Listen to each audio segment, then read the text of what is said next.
حضرت سلیمان علیہ السلام اللہ کے نبی حضرت داؤد علیہ السلام کے بیٹے تھے۔ آپ بنی اسرائیل سے تعلق رکھتے تھے اور آپ اپنے والد حضرت داؤد علیہ السلام کے بعد عنان حکومت سنبھال کر بنی اسرائیل کے بادشاہ بنے۔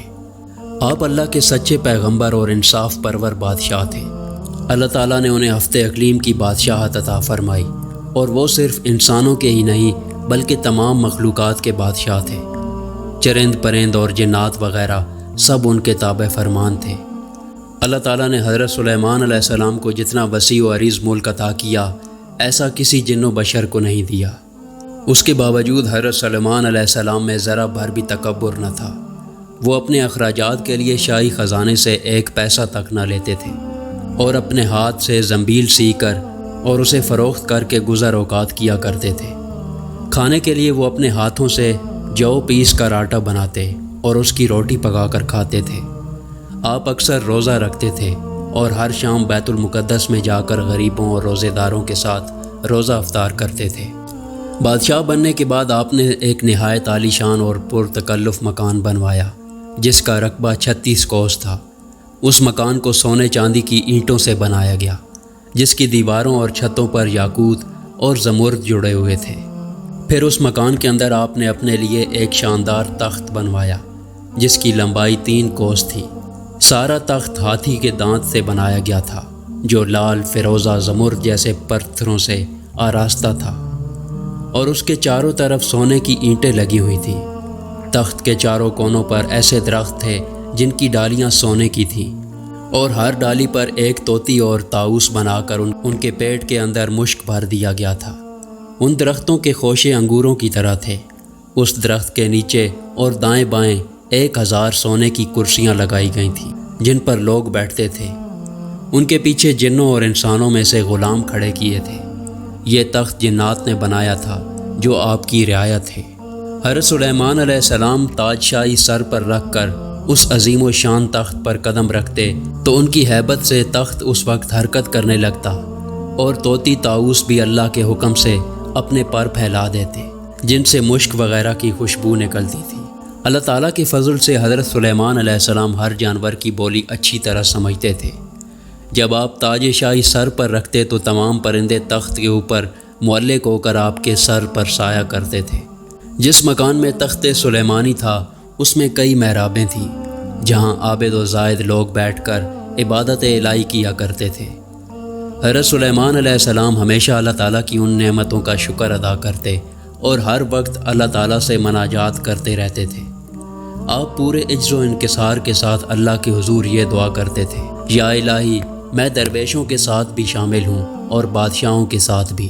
صرف یہی نہیں بلکہ میں پیغمبروں میں سے بھی ایک پیغمبر ہوں۔ اے میرے مالک، میں تیری نعمتوں کا شکر کہاں تک ادا کروں۔ اللہ تعالیٰ نے ہوا کو حضرت سلیمان علیہ السلام کے تابع کر دیا تھا۔ جب آپ اپنے عظیم و شان تخت پر بیٹھ کر تخت کو چلنے کا حکم دیتے تو تخت اتنی تیز رفتاری سے چلتا کہ آپ ہزاروں کوس کا فاصلہ چند منٹ میں طے کر آتے۔ آپ صبح کو ایک شہر اور شام کو دوسرے شہر میں ہوتے تھے۔ آپ کے باورچی خانے میں جنات نے بڑی بڑی پتھر کی دیگیں بنائی ہوئی تھیں جنہیں بادل پانی سے بھر دیتا۔ ان دیگوں میں روزانہ کئی ہزار اونٹ اور کئی ہزار کوس ماند پکتے تھے اور خلق خدا صبح سے شام تک آپ کے لنگر خانہ سے کھاتی پیتی۔ ایک دن حضرت سلیمان علیہ السلام اپنے عظیم و شان شاہی تخت پر بیٹھے ہوئے ہوا میں سفر کر رہے تھے۔ تخت کے دوسرے حصوں میں آپ کے 1000 ملازم اور سلطنت کے عہدیدار بھی اپنی کرسیوں پر بیٹھے تھے جن میں وزیر اعظم برقیہ بھی شامل تھے۔ تمام جن تخت کے گرد ادب سے کھڑے تھے اور فضا میں اڑنے والے پرندے تخت پر اپنے پروں سے سایہ کیے آ رہے تھے۔ سفر کے دوران حضرت سلیمان علیہ السلام کے کانوں میں فرشتوں کی آواز پڑی۔ فرشتے اللہ کی تسبیح کرتے ہوئے کہہ رہے تھے، اے رب، تو نے حضرت سلیمان علیہ السلام کو جیسا ملک اور چشم دیا ہے ایسا کسی اور جن و بشر میں کسی کو نہیں دیا۔ اس پر اللہ تعالیٰ نے فرمایا، اے فرشتوں، میں نے سلیمان علیہ السلام کو ہفتے اقلیم کی بادشاہی عنایت کی ہے اور اس کو نبوت سے سرفراز کیا ہے، لیکن سلیمان میں غرور و تکبر بالکل نہیں۔ اگر ایسا ہوتا تو میں ان کو ہوا پر لے جا کر زمین پر ڈال دیتا اور پھر ان کو نیست و نابود کر دیتا۔ حضرت سلیمان علیہ السلام نے یہ کلام سنا تو فوراً اللہ کے حضور سجدے میں گر گئے اور اس کی نعمتوں کا شکر ادا کرنے لگے۔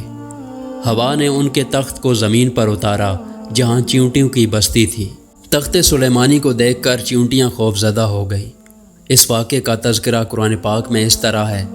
ترجمہ: یہاں تک کہ جب پہنچے سلمان چیونٹیوں کے میدان پر تو کہا ایک چیونٹی نے کہ اے چیونٹیوں، گھس جاؤ اپنے گھروں میں تاکہ تم کو نہ پیس ڈالے سلیمان اور اس کا لشکر، اور پھر ان کو خبر بھی نہ ہو۔ یہ چیونٹی اپنی قوم کی سردار یعنی شامور تھی۔ اس کی بات سن کر حضرت سلیمان علیہ السلام مسکرائے اور انہوں نے شامور کو اپنی ہتھیلی پر رکھ کر پوچھا، اے شامور، تم نے اپنے لشکر سے یہ کیوں کہا کہ سلمان آتا ہے اور تم اپنے غاروں میں گھس جاؤ؟ تم نے اس سے پہلے میرا کیا ظلم دیکھا ہے؟ شامور نے کہا، اے نبی، ہم نے آپ کا یا آپ کے لشکر کا پہلے کوئی ظلم نہیں دیکھا، مگر ہم نے اپنے حفظ و ماتقدم کے طور پر ایسا کیا ہے کہ کہیں آپ کے گھوڑوں کی ٹاپوں تلے چیونٹیاں نہ کچلی جائیں۔ حضرت سلیمان علیہ السلام نے فرمایا، کیا تم اپنی چیونٹیوں پر ایسی ہی شفقتیں کیا کرتے ہو؟ جی ہاں، شامور نے کہا، چونکہ اللہ تعالیٰ نے مجھے ان کا بادشاہ بنایا ہے، اس لیے میرا فرض ہے کہ میں ان کی سلامتی کا خیال رکھوں۔ تمہارے ساتھ کتنی چیونٹیاں رہتی ہیں؟ حضرت سلیمان علیہ السلام نے پوچھا۔ شامور نے بتایا کہ 40,000۔ اس پر حضرت سلیمان علیہ السلام نے پوچھا، تمہاری بادشاہی بہتر ہے یا میری بادشاہت؟ چیونٹیوں کے سردار نے کہا، میری بادشاہی بہتر ہے، کیونکہ تمہارے تخت کو ہوا اڑاتی ہے، تم اس پر بیٹھتے ہو، یہ کتنا بڑا تکلف ہے۔ حضرت سلیمان علیہ السلام نے مسکرا کر پوچھا، تمہیں یہ عقل کس نے سکھائی؟ اے سلیمان علیہ السلام، جس اللہ نے تمہیں عقل عطا فرمائی اسی نے ہمیں عقل سے نوازا ہے۔ شامور نے جواب دیا، اگر آپ اجازت دیں تو میں آپ سے چند مسائل پوچھوں۔ سلیمان علیہ السلام نے کہا، پوچھو، کیا پوچھنا ہے تمہیں؟ شامور نے کہا، اے سلیمان علیہ السلام، تم نے اللہ تعالیٰ سے سوال کیا تھا کہ اے پروردگار، مغفرت کر میری اور بخش مجھ کو ایسا ملک کہ نہ لائق ہو کسی کو میرے پیچھے، تو ہے سب سے بخشنے والا۔ اے سلیمان، تمہارے اس سوال سے حسد کی بو آتی ہے، جبکہ حسد کرنا پیغمبروں کی شان کے خلاف ہے۔ تمہیں یہ بھی اچھی طرح معلوم ہے کہ خدا بند قدوس سارے جہاں کا مالک ہے، وہ جسے چاہے بادشاہی دے دے اور جسے چاہے نہ دے۔ تو بڑی دانا اور عقل مند ہے، حضرت سلیمان علیہ السلام نے کہا۔ شامور نے کہا کہ اے اللہ کے نبی، تم بھی اپنی رعایا کی نگرانی کرو اور اپنے عدل و انصاف سے رعیت کو خوش رکھو، ظالم سے مظلوم کا حق دلواؤ۔ میں تو بیچاری ضعیفہ اور مسکین ہوں، پھر بھی اپنی رعایا کی ہر روز خبر لیتی ہوں اور ان کا بھار اٹھاتی ہوں تاکہ کوئی بھی کسی پر ظلم نہ کر سکے۔ شامور کی باتیں سن کر حضرت سلیمان علیہ السلام نے سجدے میں گر کر کہا، اے پروردگار، تیری قدرت بے انتہا ہے اور تو ہی بے شک عظمت و بزرگی کے لائق ہے۔ سبحان اللہ۔ اس ویڈیو کا اگلا پارٹ دیکھنے کے لیے ہمارے چینل کو سبسکرائب کریں اور ویڈیو کو لائک کریں۔ شکریہ۔